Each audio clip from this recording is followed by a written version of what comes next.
Well, it looks like a new report just dropped this morning that Philadelphia is looking to move up in the draft, and the projected trade in number 11 is a lot cheaper than you'd think. And in this video, let's look at the exact names Philadelphia has already been linked to, and even some superstars they could try and grab. Plus, Howie Roseman has a new plan to help fix one of the Eagles' biggest problems. I'm Thomas Mott. This is the Thomas Mott Show.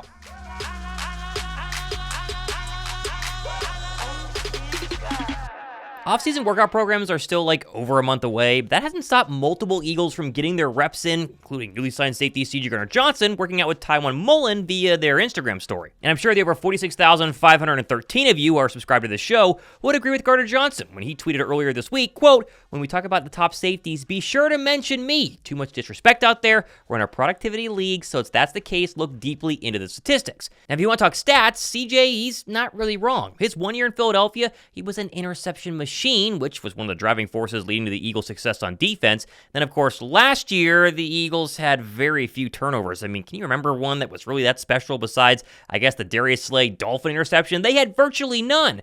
Gardner Johnson gets 3 to 5 interceptions this year and stays healthy. He might be the overall mega steal of free agency at a little over $8 million a year. Oh, a newly extended safety Reed Blakenship, he seems pretty excited about the potential that secondary now has with Gardner Johnson right next to him. Yeah, he's a baller. And, he's one of these instinctive guys. He makes all these plays, and, we need that. And we need his attitude, too. And it's going to be great. It's going to be great having him back and what he brings to the table. Now, of course, just because Howie signed CJ Johnson, extended Reed Blakenship, doesn't mean Philadelphia is done addressing the safety position. I mean, look at this tweet here from controversial draft analyst, but he's not always wrong, Chad Forbes, who tweeted this morning that the worst-kept secret is that the Eagles and other teams are discussing trade-up scenarios with the Seattle Seahawks. Now, Seattle currently sits at number 16 overall. If the Birds feel like one of their top guys happens to be there in the mid-teens, the Birds trading with the Hawks could be a very, very likely option. For one, I mean, Howie has proven to be a trade-up to get his guy sort of GM the past 2 drafts. I mean, they moved up for Jordan Davis in 2022, and then obviously moved up 1 spot for Jalen Carter this past season. Trading up is something that good teams historically tend to really do. And when it comes to this year's draft, the good news for Eagles fans is that moving up is really not as expensive as you would think. I mean, take this mock trade with the Vikings from NFL.com that would cost the Eagles number 22 overall and number 50 overall, that's one of their 2 second rounders, to go all the way up to number 11, 1 spot out of the top 10. That right there is 5 spots earlier than a rumored trade up with the Seattle Seahawks and would almost guarantee the Birds their top pick of one of the best defenders in the entire draft this year. Plus, add in the quarterback factor of this draft. There are going to be at minimum 4 quarterbacks in the top 10. I think 5 quarterbacks in the top 10, meaning if you're sitting there at 11, 12, 13, you're getting a top 10 non-quarterback player in the entire NFL draft. Now, of course, if I had to bet who Howie would be eyeing if he wanted to go ahead and trade up, I think Toledo's all-world cornerback Quinyon Mitchell continues to be the leader in the clubhouse. I mean, he's a plug-and-play starter, and at worst, he plays in certain Fangio packages this season while waiting for either Slay, Bradbury, or both to leave next offseason, or at best, he immediately beats out Bradbury for the number 2 cornerback job and establishes himself as one of the top young cornerbacks in the entire league. And if you're one of the few that doesn't like Quinyon Mitchell, moving up to 11 doesn't guarantee you have to get him. There are a ton of other draft picks who wouldn't really be there at number 22 that Howie for sure has somewhere high on his overall big board. For instance, how about FSU pass rusher Jared Verse, who's definitely on the Eagles' radar, although probably not there at 22. After losing Haason Reddick, he seems to be a big-time name that's being floated around Philadelphia. Same with defensive tackle Byron Murphy from Texas, who we talked about in the past being one of the best D-tackles in this entire draft, and if you don't believe in Jordan Davis, a real option early in the teens. Throw in Bama corner Tyrion Arnold and his teammate Dallas Turner if he were to somewhat fall out of the top 10 due to the run of the quarterbacks, and you can see why trading up for Philadelphia overall makes so much sense because the quality of player that you can get at number 11, number 16, number 12 is a lot better than 22. Who's your ultimate favorite pick in this year's draft? If you could be Howie Roseman, you're sitting there at number 11, let's say you traded up, and you could take anybody that we just mentioned, who would you guys want? I want to try to gauge something down below in the comment section. Give me your pick right now. Now, of course, whoever the Eagles draft, that player is going to be part of the brand new organizational shift in Philadelphia that seemingly has been kind of activated and put into place this offseason. Get much younger. Something that Pro Football Network's Anthony DiBona detailed out perfectly in his article this morning that in the past we've seen Roseman and the Eagles sign older players to surprising contract extensions. Jason Peters, Alshon Jeffrey are 2 players that fit that category, as the Eagles opted to reward them for their previous accomplishments instead of planning for the future. Now, Howie's starting a youth movement where he's not necessarily rewarding older players or even looking at older players. Haason Reddick's a good example of that, and instead focusing in on guys who are 26 years and younger, something Adam Schefter spoke to when he went on The Fanatic yesterday morning.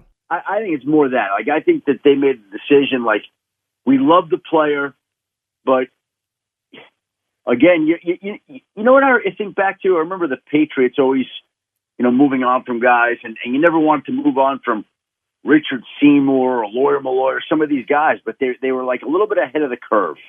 And they're hard decisions to make because these are great players and you want them back.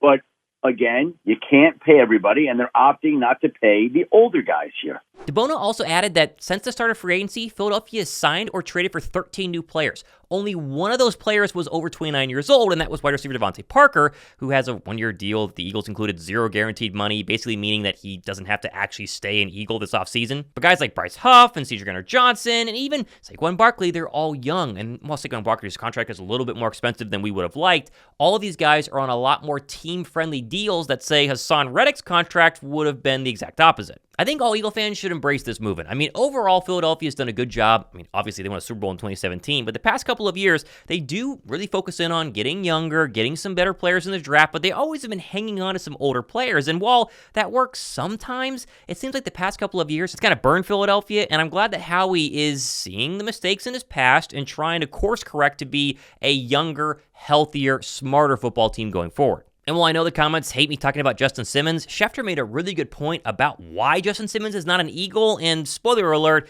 it seems to be because the age, again, would be too much of a factor for Howie Roseman. Well, and based on what they've done, I don't think they would. Okay, good. That makes me feel better then. Yeah, I don't think they would, based on the logic with Haason Reddick. If Justin Simmons came in at a price that was friendly, would they do that? Maybe. Yeah. Like, I'm making this up. What if it's a 1-year deal worth, I don't know, some friendly number?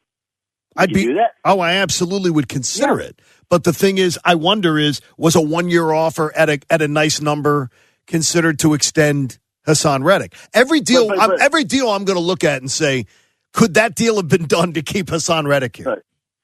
But Reddick wanted a new deal. He wanted a new deal last season. Yes. Right? He did. So now we're into the second season of that. And, at some point, when a player wants that deal and you're aware of it and there's as much discussion of it as there has been, you got to do something. Like, so they made the move to not pay him and to get younger, and to get back that draft pick. Now, of course, the leader in this Eagles youth movement will be quarterback one. It'll be Jalen Hurts. And while we don't hear much from him during the offseason, I mean, he really doesn't want to talk during the season at all. He's a very closed-off guy. We get little glimpses into his offseason workout plans, including this picture taken by someone at Rice University in Texas. And that's Jalen Hurts, yes, working out with a couple of people, including quarterback guru Pep Hamilton. Now, this shouldn't be a surprise. Hurts, like many quarterbacks, they put a lot of work on in the offseason, but it is shaping up to be a pivotal year for QB1's future and overall outlook in Philadelphia, despite the massive contract.